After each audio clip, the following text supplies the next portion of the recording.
대한민국 보수가 가야 할 길에 대해서 생각해보는 시간, 더 보수 시간이 돌아왔습니다. 오늘도 차명진 전 자유한국당 의원, 이준석 바른미래당 최고 나왔습니다. 어서 오십시오. 네, 안녕하세요. 안녕하세요.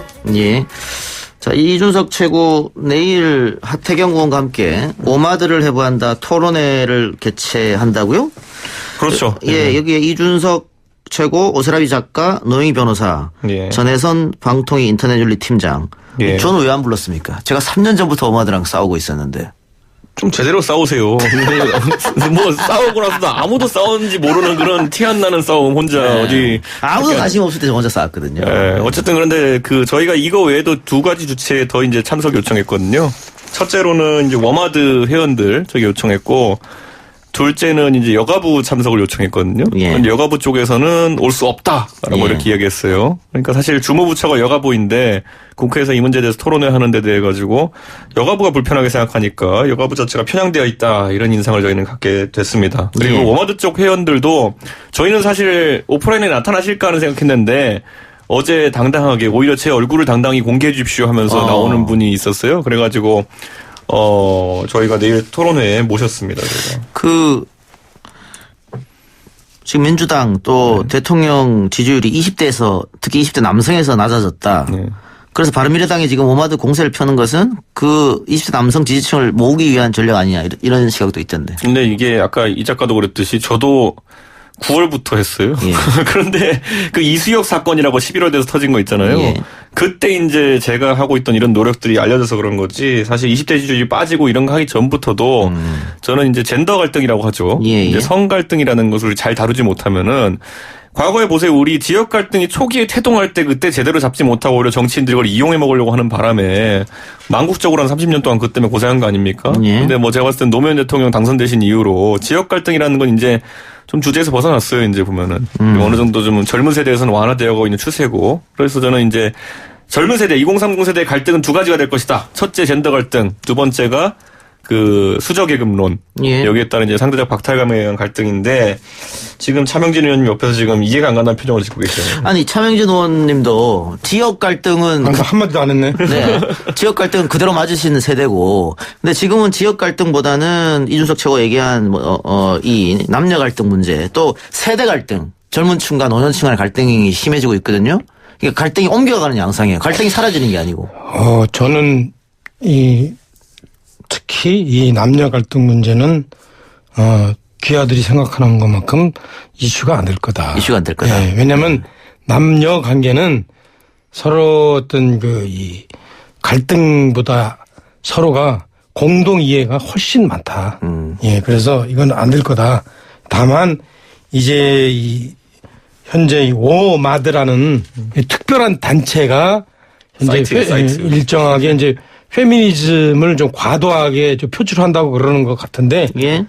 저는 뭐 그것도 뭐 이렇게 별로 심각하게 생각 안 하는데 이거 댓글에 심각하게 생각하시네요. 예. 내가 잘 몰라서 그럴 수도 있어요. 예. 그죠? 차명진 의원님이야 뭐 소문난 애처가니까 그거 뭐 남녀 갈등이라는 걸 느끼실 그럴 부분이 좀 적겠지만은, 요즘 보면은 젊은 세대 같은 경우에는 아니야, 나는 심각하게 느껴. 나 여자한테 2번 졌어. 국회의원 선거. 그거는 별개의 문제고, 여자를 상당히 나는 두려워하고 좀 거북스러워하는 사람인데, 예. 그럼에도 불구하고 참 수천 년 동안 여자들이 남자한테 눌려왔으니까 지금 기지개를 펴는구나. 나는 그 정도 생각하는데요. 네, 바로 그 점이에요. 예. 그렇기 때문에 지금 20대 초반에 혹은 뭐 30대 초반의 남성들은 우리가 남자로 태어나서 혜택 받은 게 없는 것 같은데 그 50대, 60대 사람들이 자꾸 저렇게 얘기하면서 우리 보고 양보하라고 한다. 그래서 이게 지금 터지고 있는 거거든요.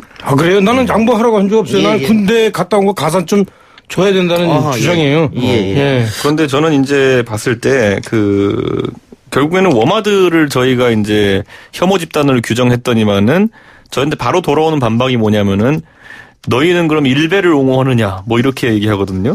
그러니까 사람들 사이에 5개념이 주입돼 있으면 시작하는 것부터가 참 골치 아픈데, 보수와 일배가 동치가 아닌 것처럼 오마드와 여성운동이 동치가 아닙니다. 그렇기 때문에 워마드를 공격한다는 것이 여성성에 대한 공격이라든지 아니면 여성운동에 대한 공격이라 생각하는 것 자체가 저는 이제 과도하게 확전하는 것이다, 이렇게 생각하고요. 워마드는 딱 어떤 곳이냐면요, 모의하는 걸 보면요, 아버지가 남자이기 때문에 아버지를 죽여야 된다, 이런 거 사진 올라오기도 하고요. 우리 직장 상사가 남자이기 때문에 커피에다가 부동액을 타서 이렇게 넘겨줘야 된다, 아니면 뭐 이런 것들. 그러니까 저는 사실 굉장히 뭐 아주 뭐 남녀 관계 이전에 있어가지고 비정상적인 테러 모의를 하는 집단이기 때문에 이런 것들을 자꾸 이제 모방 범죄나 이런 것도 있을 수 있으니까 좀 제어를 하자라는 게 저 입장인 근데 거예요. 나는 실제 그 워마드에서 그런 얘기를 쓴 사람들, 예를 들어서 직장 상사한테 커피에 뭐 무슨 약을 타다 주자, 부동액을 타다 주자. 네. 근데 아버지를 어떻게 뭐 하자라는 사람들이 그 누가 썼다 하더라도 실제 그런 생각을 하겠어요. 그거 보통 이 시대를 사는 사람이면 좀 이렇게 맛이 간 정신상자 아니면? 그래요. 그러니까 내 얘기는 그러한 그 측면, 그러한 사이트, 그러한 얘기를 하는 사람을 특별히 문제 삼아야지 뭐 예를 들어서 20대 남성 대 20대 여성. 응? 그러니까 근데 이런 식으로 전선을 확대하는 것은 저는 맞지 않다. 그런데 이제 아까 이동영 작가가 저도 그렇고 활동하고 이렇게 목소리 낸 것에 사람들이 잘 몰랐던 게 이게 계기가 있어야 되는데 최근에 이수혁 사건은 들어보셨죠, 차 의원님? 아, 그렇죠. 거기 보면은 나중에 이제 시간이 지나고 나서 보니까 애초에 많은 것이 날조였고 애초에 젠더 갈등을 유도하기 위해 가지고 예를 들어 우리가 뭐 머리가 짧고 화장 안 해서 맞았다 뭐 이런 것부터 유도하고 하고 이런 것들이 이제 여성 운동 중에서 아주 극단적이고 이상한 형태로 변질된 사람들이고 어제 전 기사를 보면서 놀랐던 거 하나가 뭐냐면은 지하철을 타고 가던 여성이 본인이 여성이기 때문에 패딩을 칼로 찢는 남성이 있다라고 해가지고 나도 그런 적 있다 하고 해가지고 모든 사람이 이렇게 경찰에 제보하고 있는데 나중에 CCTV 영상을 보니까 집에서 나올 때부터 찍혀 있었고 예, 이건 착각일 수도 있죠. 그런데 어떤 신고했던 여성을 보니까 집에 회사에 도착할 때까지 찍혀지지 않았는데 찍혔다고 신고하고 예. 뭐 이런 것들이 정리합시다. 사실 젠더 갈등을 예, 유도하는 것이기 때문에 저는 이런 건 좀 위험하다 이 봅니다. 하나만 잠깐만요. 하나만 하고 이 문제는 정리합시다. 어쨌든 극단적 주장을 하는 사람이 있고 거기에 끌려가는 동조하는 사람이 있기 때문에 이제 문제가 생기는 건데 하나만 20대 남성들이 이렇게 그 문재인 정부에서 실망했다 하는 것 특히가 이제 여성 편을 든다는 건데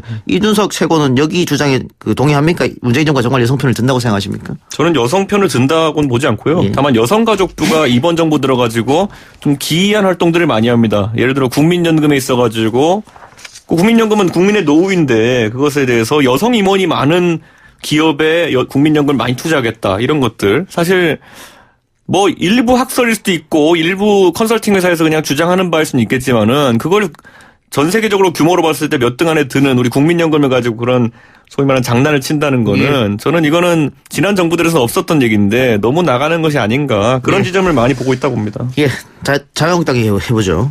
황교안 전 국무총리가 자유한국당에 입당했고 지금 행보를 보면은 본인은 뭐 당대표 나간다라고 공식적으로 말한 적은 없습니다만 나갈 것 같아요. 뭐 대구도 방문하고 이렇게 그렇죠. 강한 발언을 하는 거 보면 그런데 뭐 자유한국당 내에 뭐 친황이 뜬다 이런 얘기도 있던데 맞습니까? 그보다는 그러니까 이제 황교안 총리가 현재 한국당에 입당하면서 몇 가지 긍정적인 현상을 일으키고 있어요. 하나는 이제 일정하게 보수의 그 폭을 넓히고 있어요. 이제 제가 그 주장하듯이 한국당의 채널 고정 그렇죠. 그런 이제 현상을 일으키고 있고 또 하나는 두 번째는 이것도 제가 여기서 한번 얘기했는데 일반 당원들과 그다음에 당을 어떤 이 지도 지배하는 사람들의 여론이 좀 달라요. 일반 당원들은 황교안 총리에 대해서 저 사람은 박근혜 대통령 때 저 탄핵 때 그 아무것도 안 하고 몰래 숨어 있었다. 내지는 저 사람은 또 하나의 박근혜 어떤 최순실이다. 이렇게 생각하는 사람은 없어요. 그러니까 기본적으로 일반 대중들은 친박스러움, 박근혜스러우면서 좀 새 거인. 그러니까 제가 그 수학 공식으로 얘기하면 박근혜 빼기 최순실 이런 식으로 생각하고 있어요. 그 본인이 앞으로 어떻게 할 것인가와는 별개로 현재까지는 그렇게 생각하고 있거든요. 그래서 지난번 엊그저께 그 대구에 가서 그때에 여러 사람들이 나왔어요. 사실 황교안, 오세훈 뭐 저의 그 보스인 김문수 등등등. 분위기가 완전히 황 쪽으로 기울었다 그러더라고요. 그래서 김문수 지사가 저한테 야 이거 나 좀 다시 생각해야 되겠다. 이럴 정도로 분위기가 확 기울었다고 하더라고요. 다시 생각한다는 게 뭔 말이죠? 아이, 그러니까 이제. 그거 들었으면 그냥 하고 남겨야지. 그한테 고민이 많이 깊어졌대요. 네. 아니, 청취자들 궁금해하실 수 있으니까 제가 여쭤본 거예요. 출마 선언도 안 했는데 뭐 딴 얘기를 할 수 없잖아요. 네. 그러니까 출마 선언도 아직 안 했는데. 네. 그래요. 제 질문은 친항이 있냐 없냐 이 질문이었는데. 근데 그러니까 그 의원들은 내가 얘기했듯이 의원들은 이게 그 다수 대중, 당원 대중의 동향에 따라가는 그 경향이 아주 많아졌어요. 그 소위 말하면 이제 그 제가 볼 때는 아마 3김 이후 아니면은 친박 이후 이게 한국당의 의원들이라는 사람들이 되게 보면은 이런 본인들한테 미안한데 줄 데가 없어. 그래가지고 당원들이 무슨 생각하나 거기에 쭉 따라가게 돼 있는. 대세가 황교안이라는 얘기잖아요. 그럼 결국은. 저는 왜냐면 이제 황교안 총리하고 한번 경쟁해보고 싶은 생각이 있어가지고 대세라고 또 얘기하긴 그렇고 내가 여기 패널로 나왔으니까 현황을 그냥 설명하는 거예요. 근데 이제 여기서 많은 분들이 궁금해하실 그러면 지금까지 거론되는 오세훈 시장이나 홍준표 전 대표 같은 게 어떻게 되냐 하는 걸 텐데 사실 친황이 누구냐라고 물어보면요. 과거에 친홍계로 캠프하셨던 분들 싸그리 그냥 들어다가 거기 들어가 있습니다, 지금. 그래요? 네, 그때 친홍 때도 그분들은 신분을 노출하지 않았지만은 친황이 돼서도 신분을 노출하지 않고 있습니다. 왜냐하면 그분들은 또 거기가 또 마지막 종착지가 아니라는 생각을 하고 계신 분도 있기 때문에 그래서 지금 보시면요, 그 선거하려면 역시 선거 캠프를 책임지고 지휘할 그런 어떤 의원이 필요한데. 그렇죠. 지난번에 홍준표 대표를 당선시키기 위해 가지고 불철주야 노력하셨던 모 삼선 의원이 이번에 또다시 이제 친황 캠프로 가가지고 이제 활동 중이시라는 그런 아주 정확한 정보가 있습니다. 예. 근데 제가 보면은 아까도 얘기했듯이 하여튼 묘하게 제가 볼 때 탄핵 이후에 당원들이 상당히 자기 주관이 뚜렷해졌어요. 그래서 그 당협위원장이나 의원들의 영향력이 상당히 적을 거예요. 그래서 지금 그 사람들이 예컨대 나는 예컨대 홍준표를 밀고 싶은데, 응? 황교안이 뜬다? 그러면 당원들한테 당신들 홍준표 밀어. 이렇게 할 수 있는 상황이 아니에요. 예전에는 그랬죠. 예전에는 그랬어요. 전당대회를 하면은 전당대회를 이제 서울에서 이제 킨텍스나 아니면 저런데 장충체육관 같은 데서 하니까 아니면 잠실체육관 같은 데서 올라오는 버스, 지방에서 올라오는 버스가 휴게소에 섰을 때 보통 지역위원장의 당협위원장의 의중을 이제 버스에 전파하는 그런 사람들이 있었죠. 그때까지 결정을 못하고 물어본다는 얘기죠. 누구 찍어야 됩니까? 버스에서 가르쳐 주세요. 위원장님 누구 찍을까요? 그러면은 나는 요즘 이동형이 좋더라 뭐 이렇게 그냥 하고 지나가는 그런 문화가 있었는데 요즘은 없어진 지 오래고 저는 이제 그 홍준표 대표와 황교안 전 총리 그리고 뭐 오세훈 시장의 관계에서 우선 가장 먼저 지금 급수 차이를 드러낸 분이 홍준표 대표예요. 이번에 황교안 총리 나오니까 무슨 뭐 여러 가지 이제 개인 방송에도 그렇고 여러 가지 비판을 했는데 계속 공격하고 있죠. 그런데 황교안 총리가 나오면서 언론 인터뷰에서 뭐라 그랬냐면요. 그냥 뭐라고 했냐면 그분은 저랑 같이 예전에 초임 검사도 같이 했고 참 좋은 분이고 당의 훌륭한 자산입니다 하고 가면서 홍준표 대표는 뭔가 계속 이제 각을 세워보려고 하는데 황교안 총리가 너도 좋은 사람 이러고 지나갔기 때문에 각이 서지 않습니다. 그래서 아마 홍준표 대표 입장에서는 지금 상태로 아까 말했듯이 캠프 인원도 빠져나가고 유튜브 계속하는 상황 속에서는 선거 출마 자체를 고심할 수밖에 없다. 이런 상황이 됐습니다. 그 홍준표 대표가 저는 설마 했는데 진짜 속으로 당대표에 나올 생각이 있었나 봐요. 그러지 않고서야 황교안 총리가 들어오자마자 황교안 총리를 저렇게 세게 디스할 리가 없지요. 그죠? 자기하고 관심이 없으면은 잘해봐라 이럴 텐데 어떻게 드나봐라. 니네들 나를 그리워할 거다. 이 정도 던질 텐데 아마 제 생각에는 유튜브가 좀 뜨면 그다음에 이제 다음 수준으로 출마를 할 생각을 가지고 있었나 봐요. 그런데 그냥 황 총리가 쓱 들어와가지고 그냥 저 윗목에서 가재를 다 잡아버리니까. 그러니까 저희가 미치는 거지. 홍준표 대표가 처음에 홍카콜라가 한다 그래가지고 그 뒤로 다음 컨텐츠가 업데이트 안 되는 줄 착각하고 있는 분이 있는데 계속 하고 있습니다. 그런데 최근에도 보면 이제 뭐 그 유튜브에 보면 후원이라고 하죠. 슈퍼채팅도 50만 원 한 번 터지고 이랬다는 전원까지 있는데 계속 이제 유튜브에 있는 자기 지지층이라고 생각되는 사람들한테만 계속 이제 소구력을 가지고 이제 있는 그런 방송을 하거든요. 근데 이제 언론에서 이제 이 기사화가 안 되지 않습니까? 저는 그래서 아마 홍 대표의 고민이 깊어질 것이다. 전당대회 나가려면은 지금보다는 본인의 특유의 전투력으로 관심을 많이 끌어야 되는데 애초에 황교안 총리 같은 경우에는 당신은 좋은 사람, 너도 좋은 사람, 좋아 이렇게 하고 넘어가는 모드로 간 것 같고 본인이 오세훈 시장을 때리기에는 오세훈 시장이 정치를 너무 오래 떠나 있었기 때문에 때릴 컨텐츠도 별로 없습니다. 그렇기 때문에 지금 누구와 각을 세워야 되는지도 모를 그런 상황입니다. 지금. 한교안 총리를 계속 때리고 있는 것 같은데 그 홍카콜라에서도 그렇고 SNS를 통해서도 그렇고 의미 있게 때리고 있는 유효타가 하나도 없습니다. 보면은. 그런데 30일 날 홍준표 전 대표가 출판 기념회를 연다는데 만일 당대표 생각이 있다면은 이날 뭔가 이야기를 하지 않을까요? 지금요, 홍준표 대표는 안 나간다고 하기도 상당히 좀 당황스러운 모습인 게, 왜냐면 본인이 뭐 연구소도 차린다고 이제 뭐 몇 번 이야기했고, 본인이 어쨌든 대선 행보를 하는 과정 속에서, 이번 판에서 만약에 홍준표 대표가 대표 출마도 못하는 상황이 된다. 그렇게 되면은, 대선 행보라는 것 자체가 무의미해집니다. 많은 사람들이 그 행보에 동참을 잘 안 할 겁니다. 그렇기 때문에 나오긴 나와야 되는 상황인데, 여기서 이제 흔히 말하는 서울시장 선거 때, 안철수와 김문수의 고민이 시작되는 겁니다. 또다시. 나가서 2등 하는 건 괜찮은데 3등 하면 안 되는데? 뭐 이 생각이 드는 순간부터 행보가 굉장히 복잡해지는 거죠. 네. 그런데 저는 홍준표 대표가 그래서 안 나갈 거다. 우리가 지금, 겉으로는 뭐 누구냐 하지만 속으로는 당원 대상으로 여론조사 한 10번을 했을걸요. 근데 여론조사 한 결과를 보면 홍준표 대표는 오히려 제가 볼 때는 한교안 총리가 나와가지고 좀 기분 나빴지만 현실은 현실이니까. 그래서 아마 이 앞으로 전개되는 전국의 굴곡이 많기 때문에 그때를 기다리지 않을까. 저는 그런 생각이 좀 들어요. 예. 그러면은 제 생각은 이렇거든요. 홍준표 전 대표가 안 나온다 하더라도 본인은 어차피 국회의원 한 번 더 하는 게 중요한 게 아니잖아요. 대통령 하는 게 중요한 거지. 그러면은 야권에서 여론조사상 항상 1위를 하고 있는 이 황 전 총리에게 뭔가 계속 공격을 해서 스크래치를 내야 되는 거 아니냐. 그래서 병역 문제를 계속 거론하고 이런 거 아니냐. 이런 생각도 들거든요. 그런데 그거 하는 순간부터요. 이제 보수 쪽에 있는 사람들은 당신이 보수 쪽 대선주자 깎아내리는 거는 당신이 진짜 보수 맞냐 이런 식의 프레임이 작동하기 때문에 역풍 불 수 있다. 길게 못합니다. 그리고 역풍 맞고 있지. 저는 홍준표 대표가 이번에 느꼈을 게 한번 보세요. 이번에 단일성 지도체제 그러니까 대표랑 최고위원을 분리선출한다 그랬잖아요.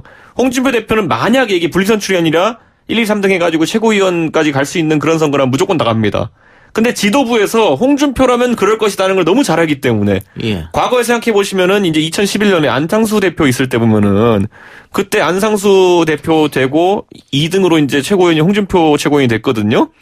그때 안상수 대표가 한마디 하면 옆에서 그 다음 순서인 홍준표 최고위원이 속된 말로 이제 비판하고 엄청 싸웠죠. 그러니까 이게 뭐 그 최고위원회가 봉숭아학당이다라는 말까지 나왔거든요. 그러다 보니까 거기다 본인도 이제 대표 됐더니만 옆에 앉은 2등 최고위원 유승민 의원. 그래가지고 계속 이제 비판당하고. 홍준표 대표는 이번에 적어도 황교안이 나오더라도 그런 판이면 나가겠다는 각오를 하고 이번 뛰어들었을 텐데 지금 당 지도부에서 애초에 아는 겁니다. 홍준표는 그럴 뿐. 그렇기 때문에 홍준표 대표의 출마 의지 자체를 꺾기 위해 가지고 분리 선출을 시키는 거다. 저는 그 의미가 무엇인지 홍준표 대표가 잘 알 거라 봅니다. 룰을 짜는 사람들 자체가 본인을 원하지 않는다는 거. 그럼 결국은 황교안 대 오세훈 양강구도로 가는 거예요? 좀 두고 봐야 돼요. 현재 이제 여론조사 한 것이나 감으로는 하여튼 뭐 이렇게 1강 뭐 2중 뭐 이런 식이었었는데 홍준표 대표가 안 나오면 또 어떻게 되는지 홍준표 대표가 가지고 있는 표가 어디로 분산될지 그건 또 좀 따져봐야죠. 근데 오세훈 시장이 가지고 있는 표 또는 지금까지 대선 지지율에서 나오는 표들이 보통 의외로 친박 표들이 많았습니다. 박근혜 정부 말기에도 오세훈 시장을 한번 대선주자로 띄우려는 친박 내 움직임이 있었고요. 그렇기 때문에 지금 황교안 총리가 등장하는 순간부터 그 친박 표의 상당 부분을 빼앗아가기 때문에 저는 오세훈 시장의 경쟁력도 이제 다른 곳을 좀 찾아야 된다. 그래서 비박계와 결속을 더 강하게 할 가능성이 있다. 그런데 그렇게 했을 때는 글쎄요. 제가 봤을 때 파괴력이 클까에 대해 가지고 저는 약간 의심이 듭니다. 예.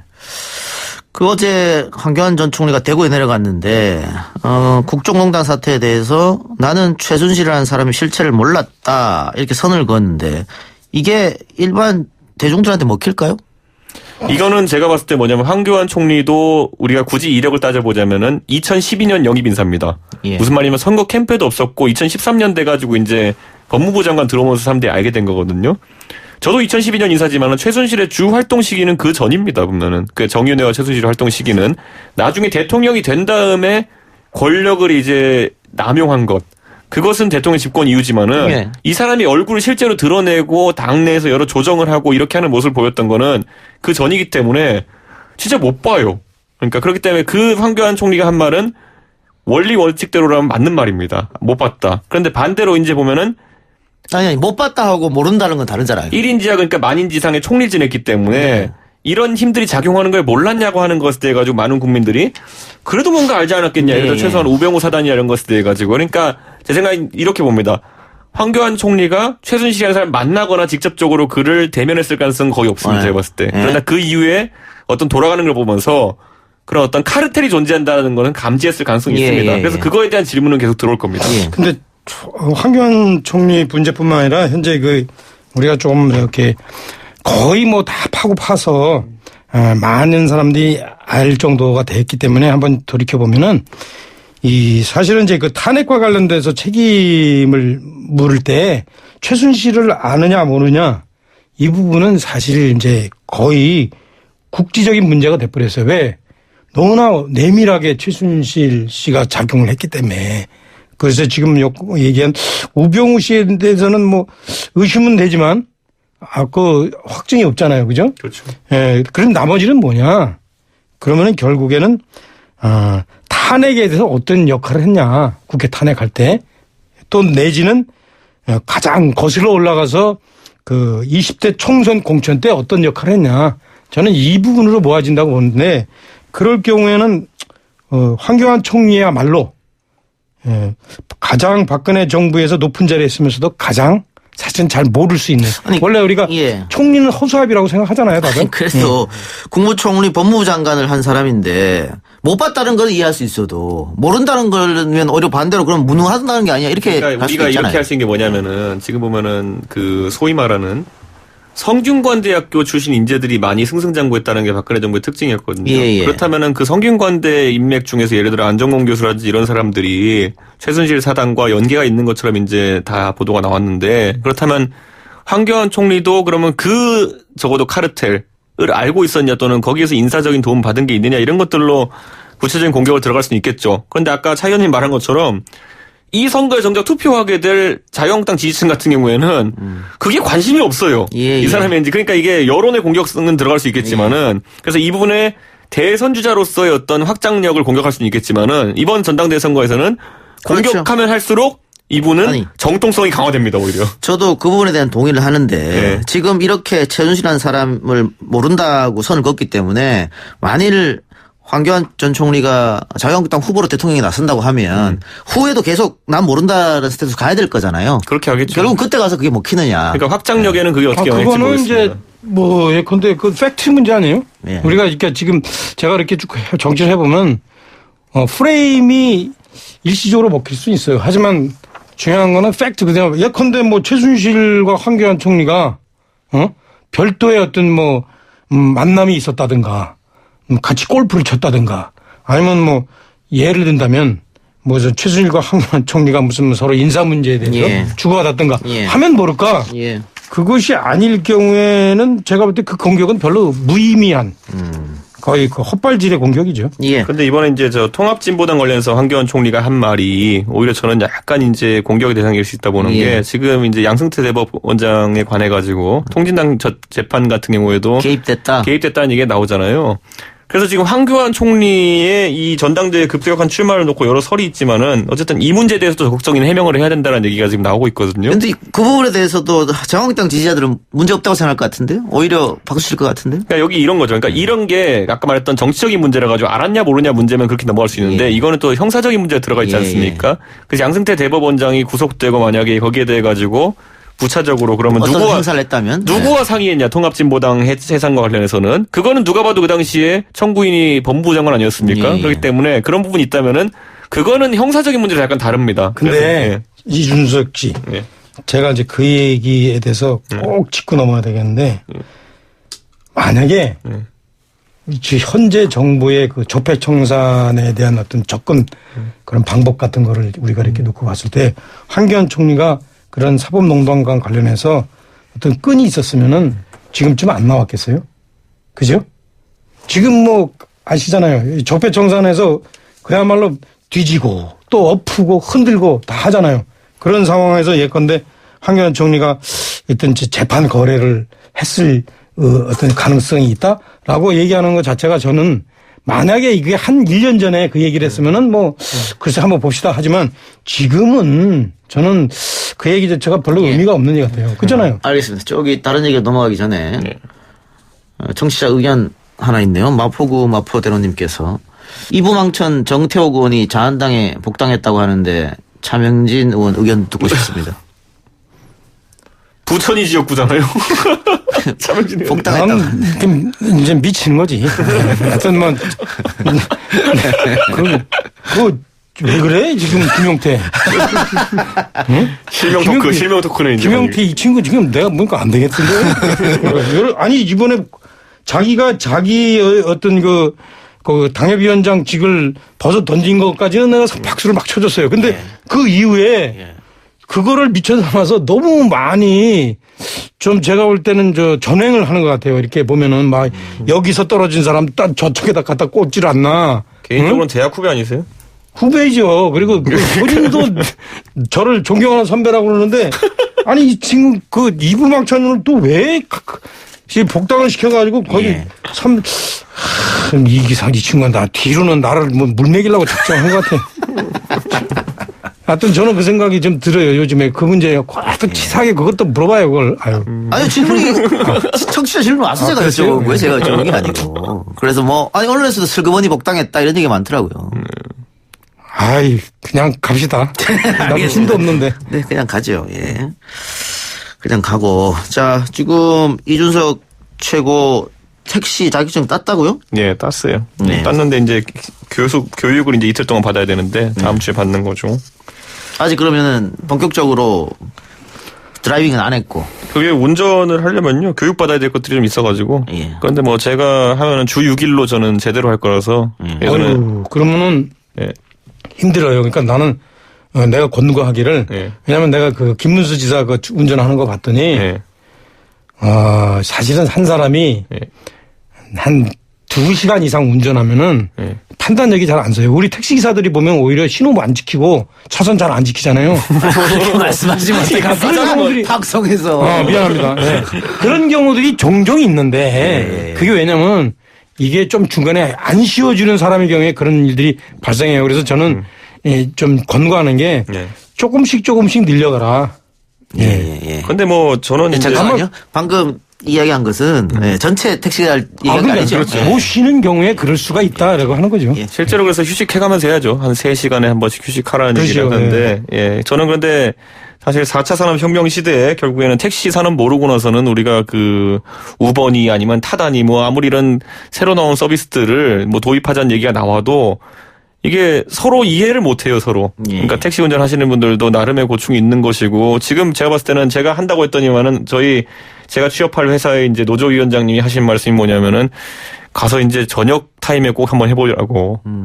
다양한 유형의 진상 고객을 만나보게 될 뭐 것이다. 그건 당연히 그럴 수 있겠죠. 네, 근데 그 정신적인 스트레스 같은 경우도 상당한데 우리가 지금 이제 택시 업계를 너무 몰아붙이는 것 제 생각엔 좀 위험할 수 있다. 전 그래서 네. 한번 제가 경험해보고 난 뒤에 많은 말을 하겠습니다. 그런데 경험해보고 이제 최대한 제가 말을 적게 하려고 하는 게 저 택시 고객으로 이용 많이 해봤지만은 뭐 언제 한번 제가 그 당사자가 돼봤겠습니까? 그러니까 꼭 이런 것들도 많이 경험해보고 이제 정책을 짜야겠죠. 예. 저도 경험해보고 오시면 많은 걸 여쭤볼 테니까. 통신원을 연결 한번 하세요. 그래요. 통신은 직접 한번. 교통 상황 전달해드릴게요. 예. 연결해보도록 하고. 그 우버는 결국 뭐 우리나라에서 뭐 사용이 안 되고 지금 타다는 이용하고 있죠. 많은. 있는데 시민들이. 그 타다 같은 경우에도 초기에 도입과는 달리 지금 운전하시는 분들이 그러니까 타다 서비스를 최대한 이제 좀 뭐라 해야 될까요? 최대한 극단적으로 이용하시는 분들이 생겨가지고 문제가 사회적 문제가 고충을 많이 이제 이야기하시고 기사 모집이 예, 좀 이제 알겠습니다. 좀 그렇다고 합니다. 예, 택시 카풀 사회적 대타협기가 출범했다고 하는데 갈등의 해소가 될지 안 될지 지켜보도록 합시다.